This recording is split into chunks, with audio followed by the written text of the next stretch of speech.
In today's fast-moving world, many of us are living what looks like a successful life, stable jobs, social recognition, material comfort. Yet deep down, there's a quiet emptiness that whispers in moments of stillness. You scroll endlessly, chase goals, earn promotions, but when the lights go out at night, a question lingers. Is this all there is? We've built lives filled with noise, but somehow lost the music of meaning. We've been taught how to live, but rarely why. This invisible ache, the modern crisis of meaning, isn't just sadness.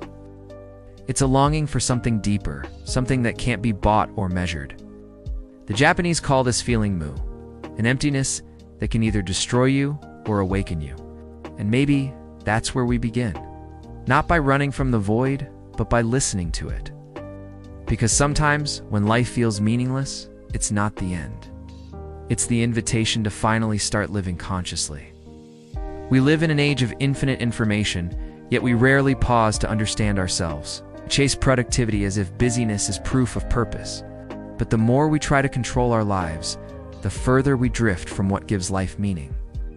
The Japanese philosopher Daisetsu Suzuki once said, "We are too busy making a living to live." Maybe that's our modern tragedy, mistaking movement for growth, noise for truth, and distraction for peace. In Japan, the practice of the art of emptiness. And pause reminds people that meaning is found not in what fills life, but in what we allow to breathe within it. In silence, we remember who we are. In stillness, we reconnect with what we love. Maybe you don't need to add more to your life. Maybe you just need to return to what's been waiting quietly inside you all along. The Japanese have a beautiful word for purpose, Ikigai, which means a reason for being. It's the intersection between what you love, what you're good at, what the world needs, and what you can be paid for. But beyond the framework, Ikigai is deeply personal. It's the quiet joy that makes you want to wake up in the morning. Some it's painting, gardening, teaching, or caring for family. For others, it's simply the act of being present in the small details of everyday life. Finding your Ikigai isn't about reinventing yourself. It's about rediscovering yourself, the version of you that existed before the world told you who to be. It takes courage to listen to your heart in a world that glorifies hustle over harmony. But the moment you do, you realize something powerful. Meaning isn't found in grand achievements, but in the consistent, soulful alignment between your heart and your actions. We've been conditioned to chase perfection, the flawless body, the perfect career, the ideal life. Yet the more we chase it, the more anxious we become. The Japanese philosophy of Wabi-Sabi invites us to see life differently. Beauty lies in imperfection, simplicity, and impermanence. The crack in a teacup, the faded fabric, the uneven brushstroke, all tell a story of time and resilience. And perhaps, so do we.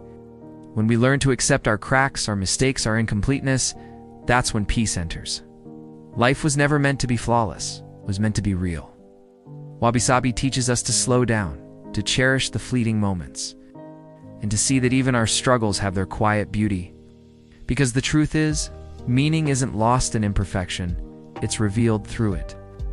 When a Japanese pot breaks, it isn't thrown away. Instead, it's repaired using gold, a technique called Kintsugi, literally golden joinery. The cracks aren't hidden, they're celebrated. The object becomes more precious for having been broken. Imagine if we treated our lives the same way. What if our pain, heartbreaks, and failures weren't flaws to hide, but gold lines that made us unique? Your scars are not your shame. They are proof that you survived. Every wound you've healed from adds character to your story, not weakness, but wisdom. Kintsugi reminds us that meaning often blooms from suffering. Pain, when faced with love and patience, becomes the very gold that restores us. The question isn't how to avoid being broken, but how to become more beautiful because of it. In a world dominated by screens and schedules, it's easy to forget we are nature too. The Japanese practice of Shinrin-Yoku, or forest bathing, invites people to walk slowly through the forest, not to exercise, but to feel, to breathe with the trees, to listen to the wind, to remember the simple truth that we belong here. Scientists now know it lowers stress and heals the body. But its deeper power lies in something more ancient: reconnection. Meaning returns when we stop running and start being. When we let the soft earth remind us that growth takes time, when we let the sunlight through the leaves whisper, "You are enough."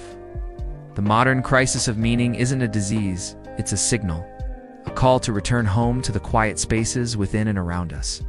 So pause, breathe, and listen. Maybe, just maybe, you'll hear it too, the sound of your own life calling you back.